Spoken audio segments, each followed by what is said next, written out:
थांबा, जरा ऐका.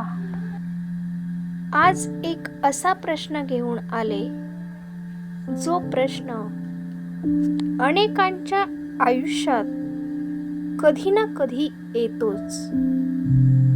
घरात चिमणी वारंवार दिसते, कावळा अंगणात येऊन बसतो, खिडकीजवळ आवाज करतो आणि मनात लगेच विचार सुरू होतात. हे शुभ आहे का? काही इशारा तर नाही ना? स्वामी काहीतरी सांगत आहेत का? बाळा, नुसतं पक्षी दिसणं हा योगायोग नसतो, पण त्याच्या अर्थ भीतीने शोधायचा नसतो, श्रद्धेने शोधायचा असतो. कारण निसर्ग आणि दत्तगुरु यांचं नातं फार खोल आहे. स्वामी म्हणतात, निसर्ग माझा ग्रंथ आहे आणि जो शांत मनाने पाहतो त्याला मी तिथेच संदेश देतो. चिमणी ही फार लहान, साधी पण अतिशय चैतन्यशील. पूर्वी प्रत्येक घरात चिमणी असायची.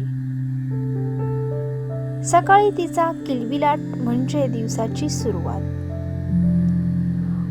बाळा, चिमणी घरात येते म्हणजे त्या घरात अजूनही सकारात्मक कंपन आहेत. आजच्या धावपळीच्या जगात जिथे आवाज, ताण, राग भरलेला असतो, तिथे चिमणी टिकत नाही.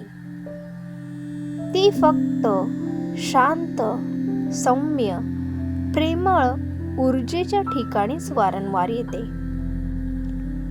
घरात चिमणी दिसणे म्हणजे स्वामींचा एक अतिशय सौम्य संकेत असतो.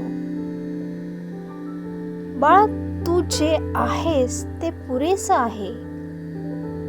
तुझ्या घरात समाधानी बीज अजून जिवंत आहेत.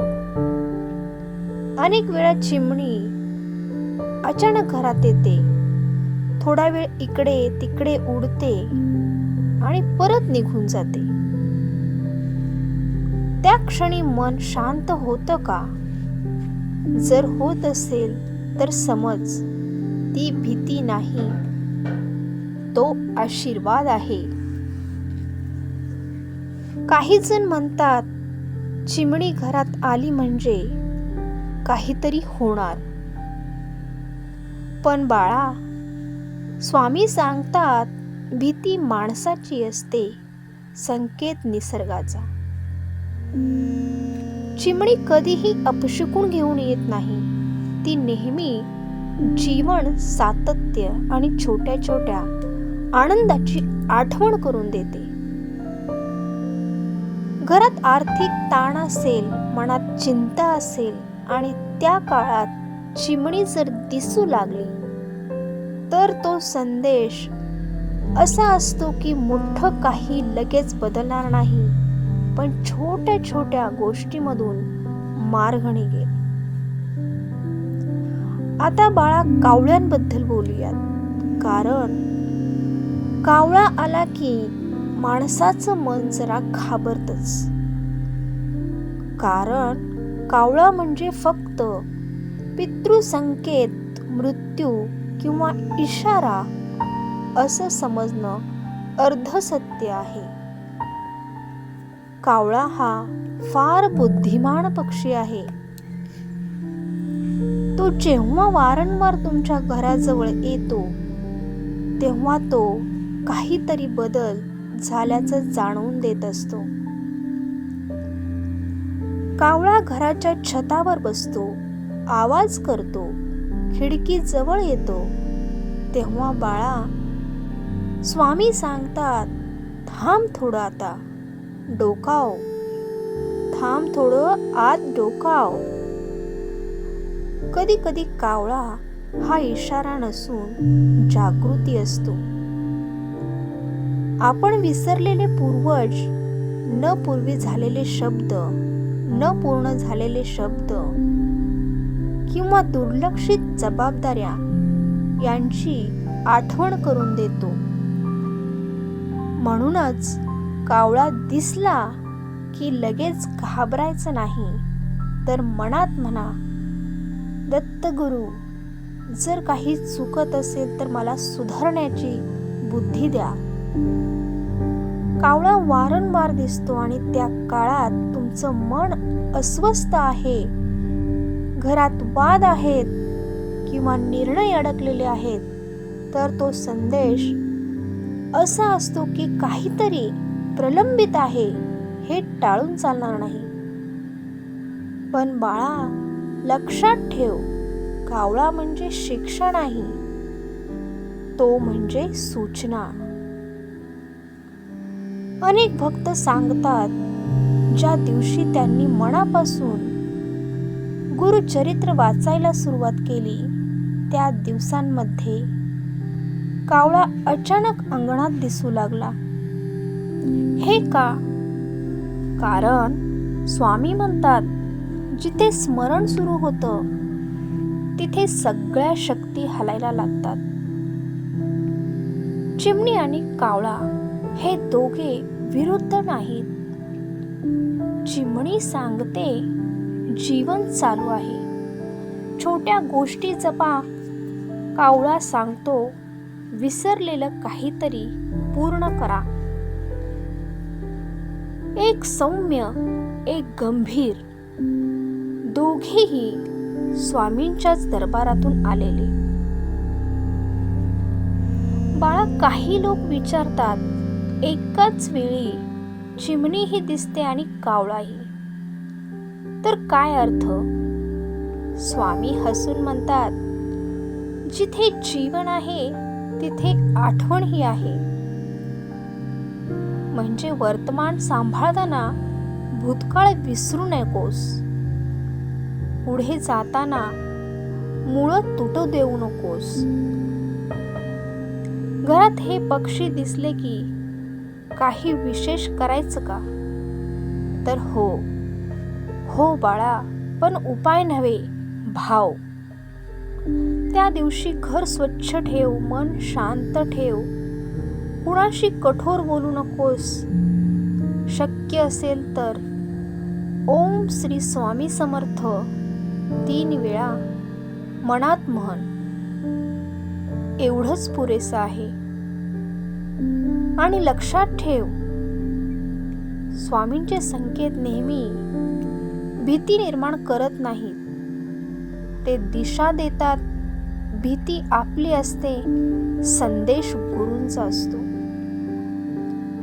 जर तू घाबरलास तर संकेत अंधुक होतो.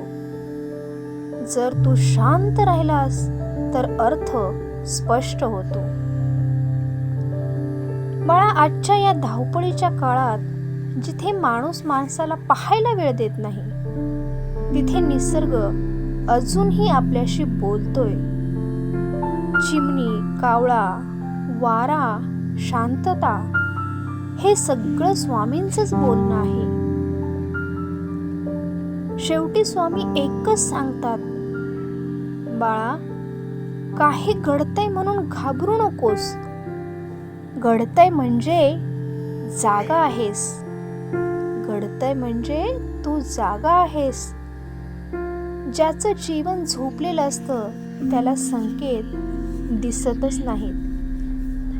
आता विचार कर, तुझ्या घरात जेव्हा चिमणी किंवा कावळा दिसतो तेव्हा तुझ्या मनात काय भावना येते? भीती की शांतता? आणि खरं सांग, त्या क्षणी तुला स्वामींची आठवण येते का? जर आली असेल तर समज स्वामी आधीच तुझ्या घरात आहेत. बाळा, आज तू हा संदेश इथपर्यंत ऐकला असेल तर एक गोष्ट लक्षात ठेव, स्वामी कधीच भीतीने बोलत नाहीत, ते नेहमी जागरूकतेने बोलतात. चिमणी असो किंवा कावळा, हे फक्त फक्त पक्षी नाहीत, हे निसर्गाच्या माध्यमातून आलेले संकेत आहेत. जर चिमणी तुझ्या घरात आली तर समाधान जप, आणि जर कावळा वारंवार दिसला तर थांब, विचार कर आणि मनातल्या अपूर्ण गोष्टी पूर्ण कर. बाळा, तुझ्या आयुष्यात काहीच विनाकारण घडत नाही. जे दिसतंय ते तुला घडवायला येते, आणि जे तुला घडवते त्यामागे माझाच हात आहे. आजचा हा व्हिडिओ संपताना डोळे 2 क्षण मीट आणि मनात एकदाच म्हण, ओम श्री स्वामी समर्थ. जर हा संदेश तुझ्या मनाला स्पर्श केला असेल तर व्हिडिओला लाईक कर, कारण तो लाईक म्हणजे तुझी कृतज्ञता. हा संदेश कुणाच्या आयुष्यात प्रकाश आणू शकतो असं वाटत असेल तर शेअर कर, कारण स्वामींचा संदेश थांबवायचा नसतो, पोहोचवायचा असतो. आणि बाळा, तू अजून स्वामींच्या सानिध्यात यायचं ठरवलं असेल तर चॅनलला सबस्क्राईब कर, कारण इथे शब्द नाही, इथे स्वामी बोलतात. एक शेवटचा प्रश्न आहे, आजवर तुझ्या आयुष्यात असे संकेत आले आहेत का जिथे स्वामींनी निसर्गातून तुला हाक दिली? कमेंटमध्ये नक्की लिही. श्री स्वामी समर्थ. जय जय स्वामी समर्थ.